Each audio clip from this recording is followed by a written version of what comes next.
എം.ആർ. അജിത് കുമാറിന് വേണ്ടി എന്തിനാണ് പുതുയുഗ സർക്കാരിന്റെ രക്ഷാപ്രവർത്തനം? നോക്കൂ, എം.ആർ. അജിത് കുമാറിനെതിരെ ആരോപണത്തിന് പിന്നാലെ ആരോപണം ഉന്നയിച്ചത് ഇന്നത്തെ പ്രതിപക്ഷമല്ല, ഇന്നത്തെ ഭരണപക്ഷമായിരുന്നു, ഇന്നത്തെ മുഖ്യമന്ത്രിയായിരുന്നു. ഒന്നല്ല, ഒട്ടനവധി തവണ. മുഖ്യമന്ത്രി മറന്നു കാണും, അതുകൊണ്ട് ഒന്ന് ഓർമ്മിപ്പിക്കുന്നു. മുഖ്യമന്ത്രിയുടെ വിജിലൻസ് അന്വേഷിച്ച് അജിത് കുമാറിനെ കുറ്റവിമുക്തരാക്കി. മുഖ്യമന്ത്രിയുടെ വിജിലൻസ് അന്വേഷിച്ച് മുഖ്യമന്ത്രിയുടെ പ്രിൻസിപ്പൽ സെക്രട്ടറിയെ കുറ്റവിമുക്തരാക്കി. മുഖ്യമന്ത്രിയുടെ വിജിലൻസ് അന്വേഷിക്കാത്തതുകൊണ്ട് മുഖ്യമന്ത്രിയുടെ പഴയ പ്രിൻസിപ്പൽ സെക്രട്ടറി ജയിലിൽ പോയി.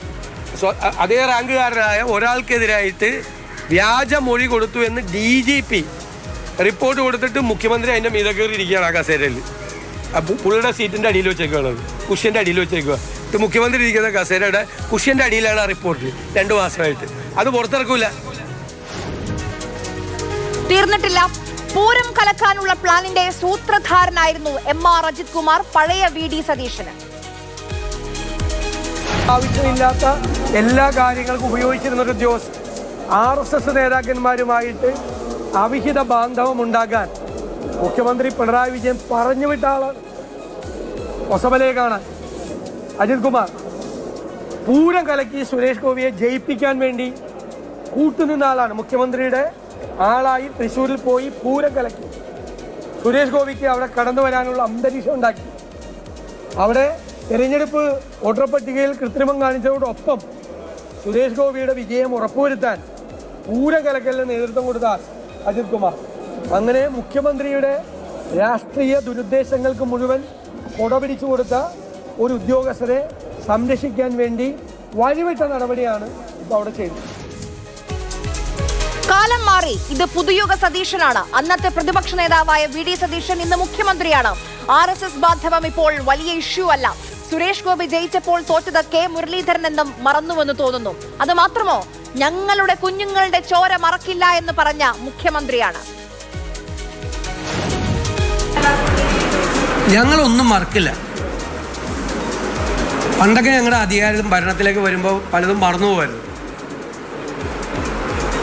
ഞങ്ങളുടെ കുഞ്ഞുങ്ങളെ ഏറ്റുവാങ്ങിയ മർദ്ദനങ്ങൾക്കും അവരുടെ ചോര ഈ കേരളത്തിൽ വീണിട്ടുണ്ടെങ്കിൽ അതൊന്നും ഞങ്ങൾ മറക്കില്ല. ഞങ്ങളുടെ കുഞ്ഞുങ്ങൾ നടത്തിയ പോരാട്ടം, നവകേരള യാത്രയ്ക്കിടയിലൊക്കെ ഞങ്ങളുടെ കുഞ്ഞുങ്ങൾ അവരക്രമമൊന്നും കാണിച്ചില്ല, അവർ കരിങ്കൊടി കാണിച്ചതിൻ്റെ പേരിൽ അവർ ഏറ്റുവാങ്ങിയ അതിക്രമങ്ങൾ, രക്ഷാപ്രവർത്തനം എന്ന് പറഞ്ഞ് പരിഹസിച്ചത് ഞങ്ങൾ മറക്കില്ല. മറക്കാൻ പറ്റില്ലല്ലോ. അതായത് ആ കുഞ്ഞുങ്ങളെ മറന്നു പോകുന്നതാണ് അതിൻ്റെ അർത്ഥം. അത് ഞങ്ങൾ മറക്കില്ല. ഇതൊക്കെ പറഞ്ഞ മുഖ്യമന്ത്രി ഇപ്പോൾ എന്ത് ചെയ്യുന്നു?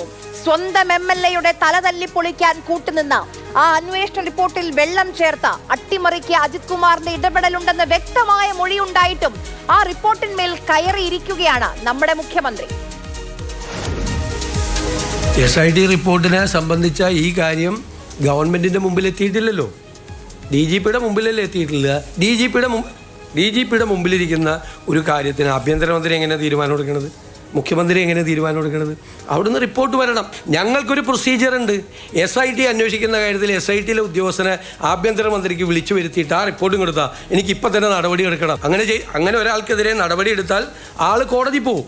കോടതി പോകുമ്പോൾ നിങ്ങൾ വിമർശിക്കും, നടപടിക്രമം പൂർത്തിയാക്കാതെ നടപടി എടുത്തു, ആൾ കോടതിയിൽ പോയി സ്റ്റേ ചെയ്തെന്ന് ഇതേ റിപ്പോർട്ട് ചെയ്ത ആളുകൾ വേറെ വാർത്ത കൊടുക്കും. ഇപ്പോൾ അജിത് കുമാറിനെ DGP ആക്കാനുള്ള യജ്ഞം ആരംഭിച്ചിരിക്കുന്നത്.